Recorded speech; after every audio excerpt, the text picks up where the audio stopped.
Rocky Jordan.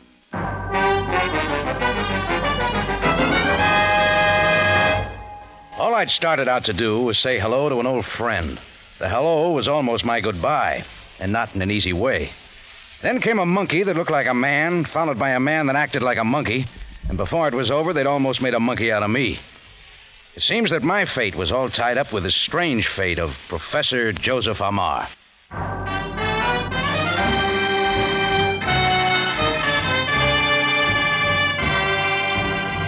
Takes you now to the Cafe Tambourine in Cairo, gateway to the ancient East, where modern adventure and intrigue unfold against a backdrop of antiquity. Tonight's Rocky Jordan story, The Strange Fate of Professor Amar.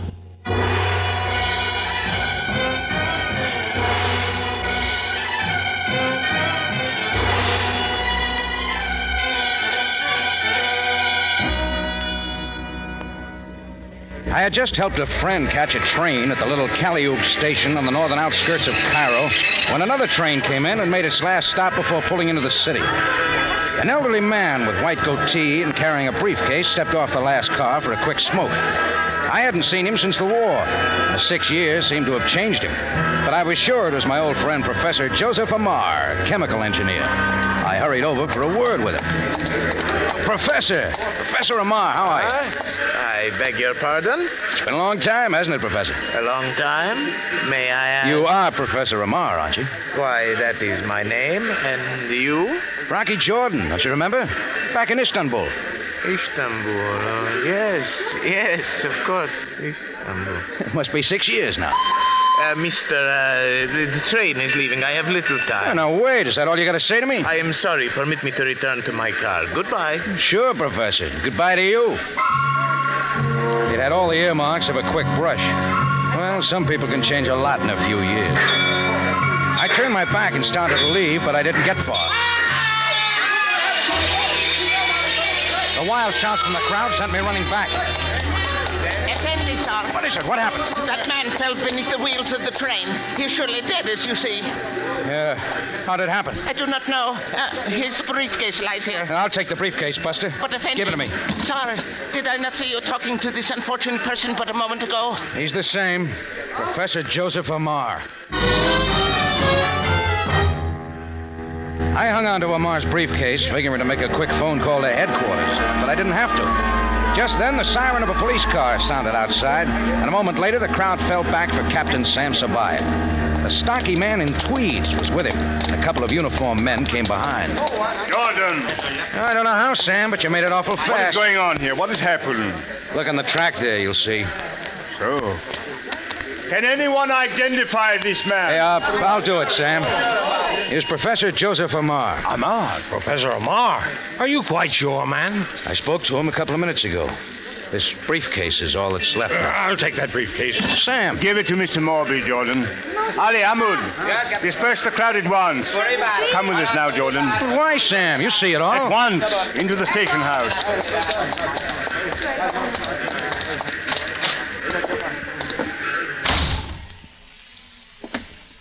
Jordan, this is Mr. John Morby, a businessman of Cairo. Morby. Mr. Jordan, you must tell us how this happened. I didn't see it. I came back when I heard the excitement. But you just said you'd just spoken to him. I happened to see him step off the train for a smoke. We'd known each other up in Istanbul, so I went over to say hello, that's all. Why What did he say to you? Not a thing. Acted like he didn't even know me. Jordan, listen to me. Captain, it is understandable, perhaps, under the circumstances. How so, Morby? I take it you knew him, too. How does this all happen? We ask you only to help us learn the truth. Truth? So you're telling me Amar's fall into the train wasn't an accident? At this time, it is difficult to say. There's no doubt in my mind, Captain, not at all. Don't you think it's about time you explain some things, Sam? I would explain only that Mr. Morby and I were to meet Professor Amar at the Cairo station. However, he wired from the train to meet him here at Calliope instead. That is why we arrived when we did. But you won't tell me what's behind it all. Why the big mystery? That will be all. However, I may wish to contact you again, so let me advise you, Jordan. Sure, I know, Sam. You'll find me at the Tambourine. Sam and Morby went back to do some more checking, and I went where I said I'd would, to the Tambourine. Evening came with no call from Sam. So when the late edition of the Cairo Gazette hit the streets, I picked one up to have a look. That set me to wondering more than ever. There wasn't a single mention of the train accident at Calliope, anywhere. Then somebody came into the Tambourine looking for me. A small woman of 50 or so in a black dress. You are Mr. Jordan? Yes. Can I help you? I am Mrs. Amar. Professor Amar's wife? I was his wife. Oh, please sit down. Oh, you are very kind, Mr. Jordan. I have been told that you were one of the last to see my husband alive. That's right, I was.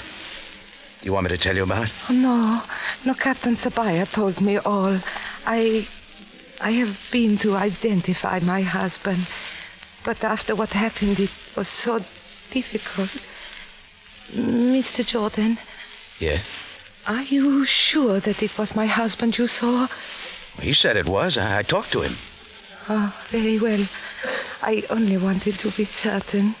It is so hard to realize. Oh, of course. Mrs. Amar, has there been any change in your husband in the past few years? Why do you ask? Just the way he acted, as though he didn't recognize me. There is so little that I understand. It wasn't like Professor Amar to forget a friend. No, it was not.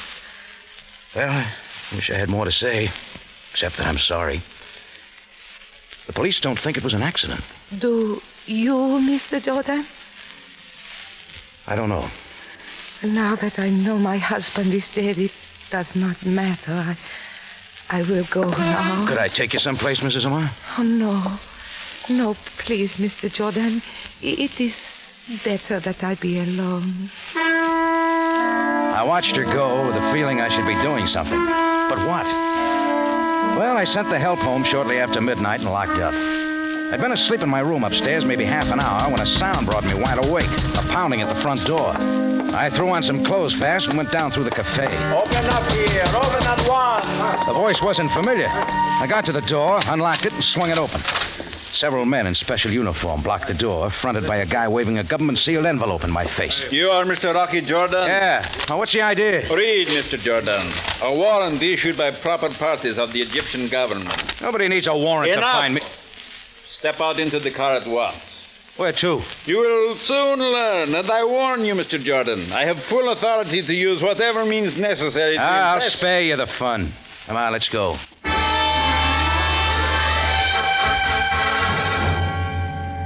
They drove through downtown Cairo and into the government center and up to one of the big white buildings. There we got out. One marched ahead and the others flanked me. They hustled me inside and we did a full-dress parade down a long, dark hallway. Finally, we stopped at the door marked Internal Security. They motioned me to go in. I did, and the door snapped behind me. There sat Sam Sabaya, John Morby, and behind an imposing desk, a rock-faced official. The nameplate said Shalak Bey. Mr. Rocky Jordan? Yeah, that's right. Sam here can tell you. Sit down. No, the chair before me. Mr. Jordan, you will answer my questions directly and without evasion. Do you understand? Oh, I'm impressed. What was your relationship with Professor Joseph Amar? So that's it. Answer him, Jordan. I knew him in Istanbul before the war. We were just friends. Did you know that Professor Amar was coming into Cairo? No, I didn't. Is it true that you picked up his briefcase at the Calliope station? Yeah. Did you know what was inside the briefcase? No, of course I didn't. Why did you pick it up? To keep it away from a dozen beggars. Did you know what the professor was working on? Working on?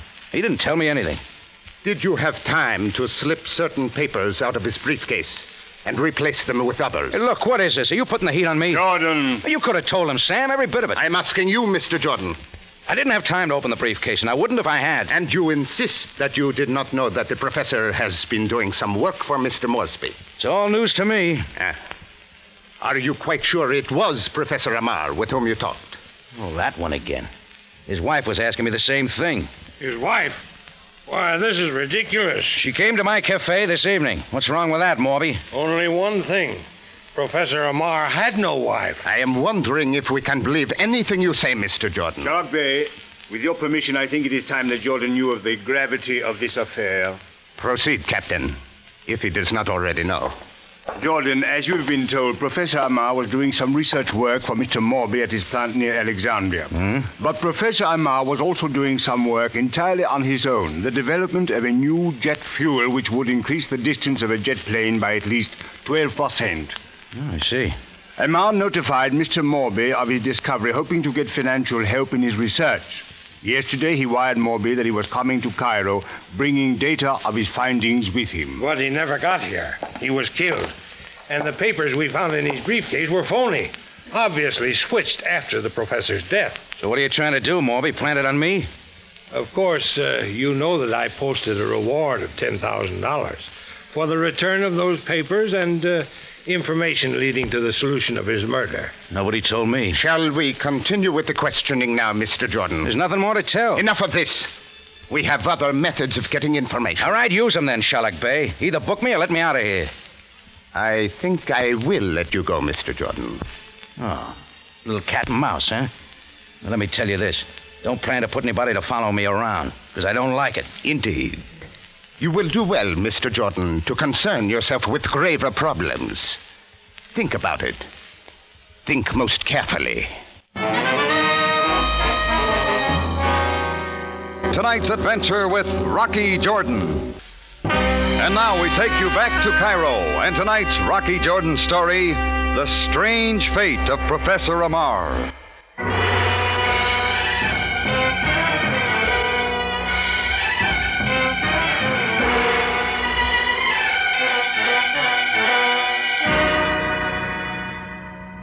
Well, I left the Internal Security Office knowing I was high on the suspect list in the puzzle of Professor Amar's death. And I kept mulling two things. Item 1, why Professor Amar hadn't seemed to know me at Calliope. Item 2, the woman posing as Amar's wife who would come to my cafe with questions. She could give an answer if I could find her. I started with a blind beggar on the corner near my tambourine. Next, I tried the taxi driver's stand. One of them looked real wise and drove me over beyond the Bulac Bridge to a little hotel. I woke up the clerk. The fee is half a pound for a single payable in advance. Sign here. Oh, not this time. I'm just looking for somebody. Somebody? Only nobodies live here. There's a woman, past 50, sad eyes, dressed in black. Her name is not familiar. She calls herself Mrs. Amar. You are helping. How do you recognize her? She's my grandmother. Which side of the family? Look, would some money brighten your eyes? Yes, but it would not loosen my tongue. It went on that way till I realized she really wasn't there. The cabbie had brought me out there only to pick up a fee. So I went back over the bridge to Cairo and chased around the rest of the night with no more leads. It was getting toward daylight by the time I was back unlocking the door of my tambourine. Before I got inside, I saw somebody else was up early. A weaselly little character with a perpetual grin. Hello, Mr. Jordan. You don't know me. They call me the monkey. I can see why. I know you're looking for a woman. A woman so important as to keep the lights of the Office of Internal Security burning at night. What's her name? A real one? Oh, I don't know. But I can take you to her, Mr. Jordan, for a fee. Will 10 piastres do it? Oh, no, much less. No, 100 pounds. 100? Still much. I haven't got it. Too bad. We won't sleep then. Hey, wait a minute. 100 pounds, Mr. Jordan. All right, we'll see. Come on inside. I took him back to my office and had him wait there while I made some quick phone calls till I had the home number of John Morby. A few rings got an answer. Yes? Hello? Morby, here's Rocky Jordan. Well, what is it? Does your reward offer still stand for a lead on Professor Amar's death? And the papers taken from his briefcase. Would you earmark 100 pounds of that to find the woman that's been posing as Amar's wife? If that is possible. Where is she? Yeah, there's a little character here says he can take me to her for a price. I'll cover. Give it to him. After you find her and bring her here. All right, it's a deal. Oh, and Morby. Yes? If you don't hear from me in an hour, you'd better call Sam Sabaya, just in case. I'll do that, Jordan. In 1 hour.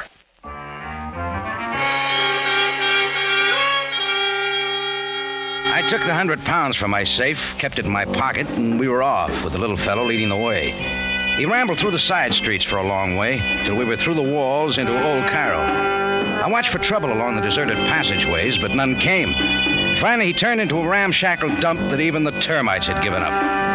I kept behind him as he went into one of the rooms where he stopped and pointed. The light from a high window told me the woman was there all right, only she had a knife in her back. You see, I took you to the woman just like I said I would. You didn't tell me she was dead. No. I didn't tell you, but I knew it all the time. You see, I'm smarter than you. I took you to her, now you have to pay me. You tell me something now. Who killed her? Who was she? No, the bargain, Mr. Jordan. Now that you get it out, come on, who was she? I don't know. He didn't say. Who didn't? Come on. Jordan, let him go. Zeno. I brought him, Zeno. I can see. Have a care, Jordan. Yeah, that gun tells me. It was a very fine trap, wasn't it? A very fine trap. Shut up, monkey. Stand by the wall, Jordan. Did you do the job here, Zeno? It was the plan. She served her purpose. Then I take it you sent her to my cafe, too, calling yourself Mrs. Amar. Only to get your impressions of the man you saw at the Kalyub station. Wait a moment. It occurs to me the monkey's purpose is also fulfilled. Zeno, no. I did what you said, Zeno. No. You'd do it to anybody, wouldn't you? Anybody, Jordan. But it is not yet your time. I still have further purpose for you. Zeno motioned his gun toward the doorway, and we went out. He put me in a small car parked around by the side and drove out of Old Cairo going south, skirting the hills above the Nile at a big flying red horse sign. He then turned east on a road leading into the desert. A few miles of this, and I saw a cluster of palm trees ahead. As we drew closer, I saw it was an old abandoned date farm. We stopped there, and Zeno took me into a shed and down some steps to the cellar. A flickering candle revealed a figure lying there on the floor. At the sound, he raised himself with an effort. As he turned his face, I saw who it was. It couldn't be, but it was. The man I'd thought to be dead, Professor Joseph Amar. Mr. Jordan. It is you, Mr. Jordan. So you do know me. You seem surprised, Jordan, to see Amar still alive. Surprise is your word. But it has been so long. Why do they bring you here? I don't know. A lot of things I don't know. Don't you, Jordan? One thing, the switch. The man at Kalyub Station. No wonder he didn't recognize me. Oh, but he looked the part well enough. I thought he'd changed. Was he one of your setups, Zeno? He also served his purpose. The world has now learned of his death. Sure. So you can spirit the real Amar away and nobody'd know. Yeah. Now you see the full reason why the woman went to your cafe. Sure, to learn if I'd tumbled to the switch. You still weren't sure, so you sent the monkey to get me. Excellent. What happens to Amar now? Oh, he is much better alive than dead. You see, I have arranged with interested parties to outfit a laboratory on the island of Madagascar. There, the professor will continue to work on his jet fuel, work for which he will be paid handsomely. And you may go too, Jordan. That brings up a point. Just why am I here? Simple.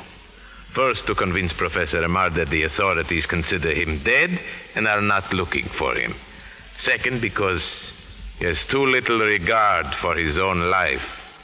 Go on. Perhaps he will reconsider when he sees a friend suffer. And I'll be very happy to separate you piece by piece before his eyes if he does not agree to what I want. Think it over now, both of you.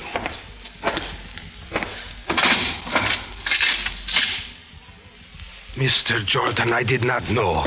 I have been so helpless. Oh, nobody's blaming you. Professor, tell me something. Were you actually coming into Cairo to meet Morby yesterday? Yes, but I was picked up by Zeno before I boarded the train. He brought me here. What about the telegram? For Morby and the police to meet you at Kalyub. I sent no telegram. They set that up, too. You know, they're asking you to do a lot. Yes. Until now, I have refused. My discovery must be used only for good. There's already too much evil in the world. But now I must think also of your life. Well, there's still one chance. But what, Mr. Jordan? What is the one chance? I phoned Morby to call the police if I wasn't back in an hour. The police will be out looking for us. Let us trust that they find us. It is our only hope.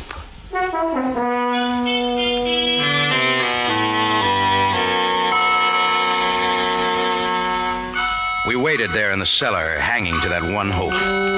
Several hours went by, and still nobody came. We thought of 100 ways of escape, but none had worked. And it was night again before we heard some activity above. Then the door opened, and Zeno came in. When we saw who was with him, we knew our last hope was gone. Sure, I should have guessed it. The big engineering man, John Morby. Well, Jordan, I see we meet again, huh? It figures you didn't call Sam Sabaya. Mr. Morby, but I do not understand. Well, let Jordan explain it to you, Professor Amar. He seems to understand these things. Then it was you who had me brought here. Of course. Zeno tells me you've been making a decision. He's had more than enough time. Quickly, then. Will you do as we say? I must ask, Mr. Morby, how would you know if I were really working for you? We'll take that chance. Your findings can be tested. We'll find out soon enough. And just what happens to the findings? They'll be sold on the open market to the highest bidder. Man or nations, I don't care. You better think twice, Professor Amar. There is a plane hidden in the brush nearby. Zeno will fly you both to Madagascar immediately. Unless you wish Mr. Jordan left here on the desert. Your answer, Professor Amar. I have no choice. I will do whatever you say.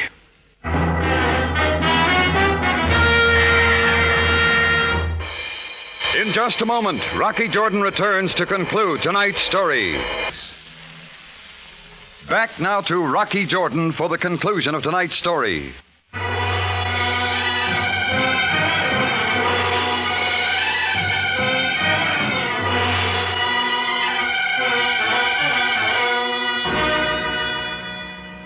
I helped the weakened Professor Amar up the cellar steps ahead of Morby and his boy Zeno. Outside, we saw a couple of more guards waiting. We walked together out into the open, and a half moon overhead was just enough to guide us toward a clump of date palms where we knew a plane was waiting to take us out of Egypt. A jackal howled somewhere across the sand dunes. It suddenly stopped, and so did we. Then we went on. We were almost to the clump of trees when it happened. A spotlight stabbed the darkness, swinging toward us. Then another one. Morby, drop your guns and stand where you are. They got us, Morby. No, Zeno. Use your guns, all of you. Shoot out the light. One of the lights snapped out, but the other held us pinpointed. That's when Zeno and the two guards broke, running wild, but Morby stayed with us, turning to shield himself. It was my cue, and I dived in. The gun flew from his hand. We rolled for a second, and then he was through. When I looked up, I saw Zeno and his guards surrounded by government men. And running toward us, the tassel of his fez flying in the breeze, came Sam Sabaya.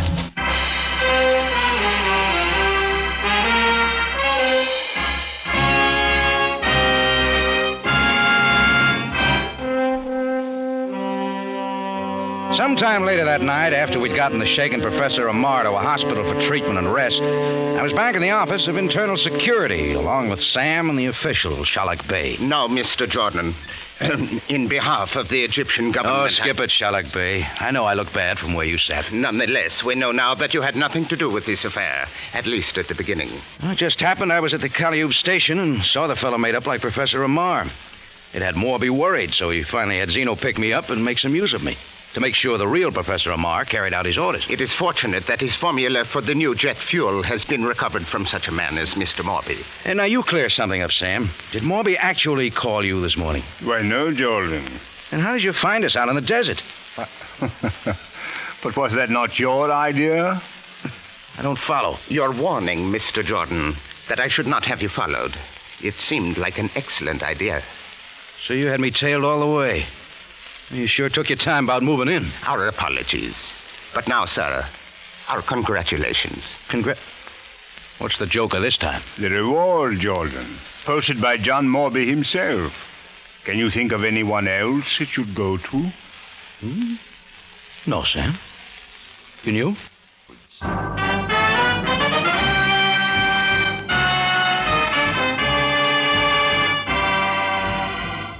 Rocky Jordan, written by Larry Roman and Gomer Cool, stars Jack Moyles in the title role with Jay Novello as Sam Sabaya, and is produced and directed by Cliff Howell, with original music composed and conducted by Richard Arant. Remember, you have a date next week at the Cafe Tambourine, run by Rocky Jordan. Same time, same station. And the story is Holiday Weekend.